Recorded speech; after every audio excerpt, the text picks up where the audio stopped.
Hi everyone. Sorry there's been a delay since I've last uploaded. Just, had a lot going on, doctor's appointments and just life in general. Getting ever closer to moving into a new place. Searches are all done, so not long. Not long at all.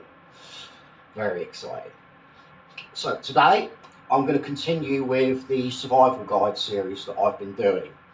We've covered basically keeping yourself safe.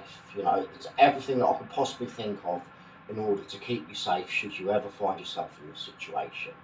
Okay, it's down to you what advice you take and what you don't. As I've said before, I've lived this and it's what worked for me. Okay, it might not necessarily work for you, but it worked for me. So what I'm going to cover today is your mental health. Okay, and trying to keep yourself in a mindset where you're not going to end up turning into one of those people that has just given up, doesn't care anymore. Okay, 'cause that's what you don't want to do. Trust me. Okay, and being on the streets, the damage done it has done to my mental health. I don't honestly think could ever be repaired. I really don't, and I think anyone that does find themselves on the streets, their mental health is going to suffer profoundly. It's obviously it's how you cope, okay, and it's very hard, but you've got to cope, okay, and you've got to find methods of coping that work for you. So what I would advise is you need to give yourself routine, okay, because otherwise you're going to become stagnant and you're just not going to care. So I'll give you a rundown of like my day-to-day routine. So I would wake up around 7 a.m. because my opinion that was when people were on their way to work, I didn't want them seeing me there asleep, thinking, "Oh, look at him sleeping all day. I'm on my way to work." That negative attitude that people have towards you.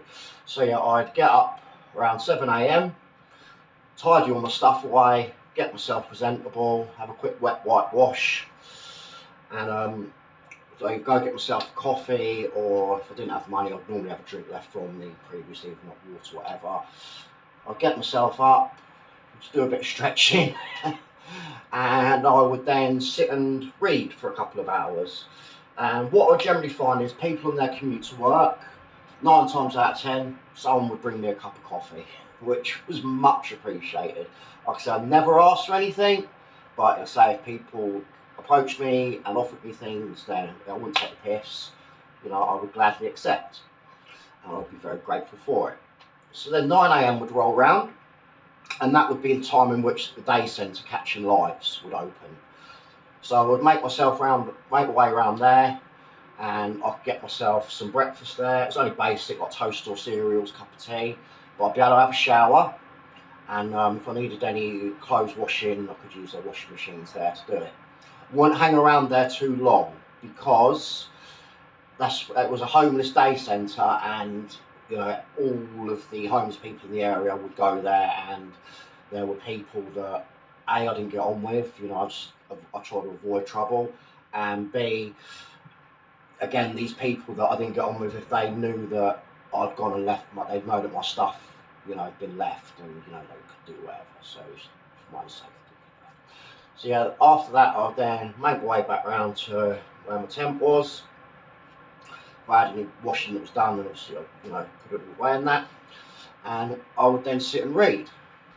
However, what you will find now we're coming into summer, so I strongly advise you, you've got to try and get yourself some sun cream. Okay, I'm not going to seem like I'm patronising, but you have, because you're going to be outside. Okay, and you're going to get sunburned. Yeah, and like prior to me being on the streets, I've had to have growths removed from my ear from like sunburn from where I didn't take care of myself and thought I was invincible when I was younger. You need to get sun cream. Like I say, you need to have this routine of getting up in the morning, tidying your stuff away, presenting yourself well. So I say, if you don't have that routine, your sense of self-worth is already rock bottom. You don't want it to get any lower. You really don't.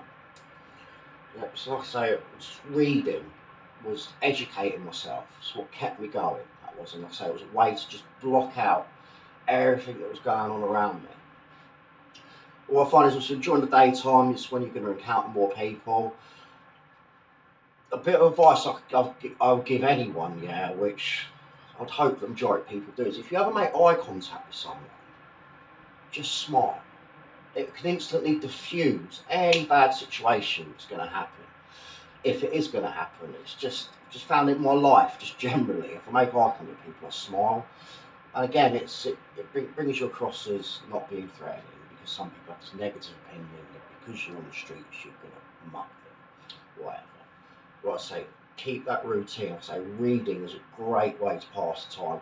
Wouldn't advise, if you've got a phone, whatever, I wouldn't advise sitting there with your phone, which makes you a target for it to be stolen. And you then get this is just crazy. People will go, oh, he can't be homeless, he's got a mobile phone. Like, people in third world countries have mobile phones. You know, it's just the insane things people will say to you. Like I say, the other classic one, because like, I like to wear clean clothes and wash and keep myself clean, you don't look homeless. It's like, what's the stereotype you want? Like I say, routine and cleanliness, just, it will keep your mental health from just completely deteriorating. Because if you're on the streets, you're gonna be there for a little short while at the very least before you're gonna find your way out of that situation. Okay, and if you deteriorate physically and emotionally, it's just gonna make it harder and harder for you to get yourself, back into a normal state of living. Okay, so it's like I said, just routine is the one thing you need.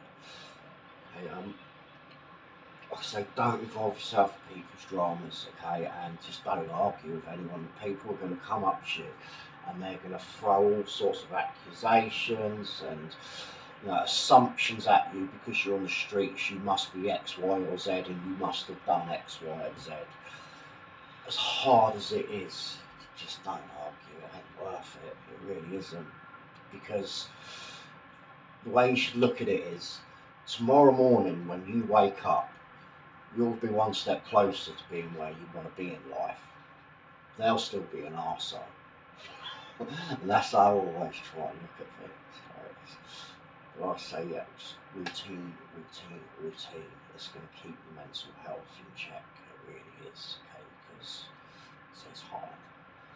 Anyway, I'll give you some more updates as things progress. So I'm hoping the coming video, I'm going to be on my pad and I'm going to be like, welcome to my home. I really do. And that's the point in which that my journey isn't essentially over, but we're reaching a final chapter. And we can summarise from how this journey's begun to where I am, to where I'm going to go next.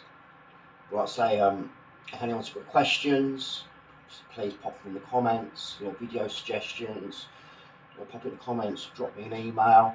It's the first time as well that I've ever said this, but I'm going to do it. If you could like, subscribe and comment, it will really help with the algorithm, because it seems to hate me at the moment. And like I say, because I just want to get this message out there of what the realities of homelessness are. And I hope that I can stop people suffering the things that I did and try and make a change. Big love, guys, and we'll speak soon.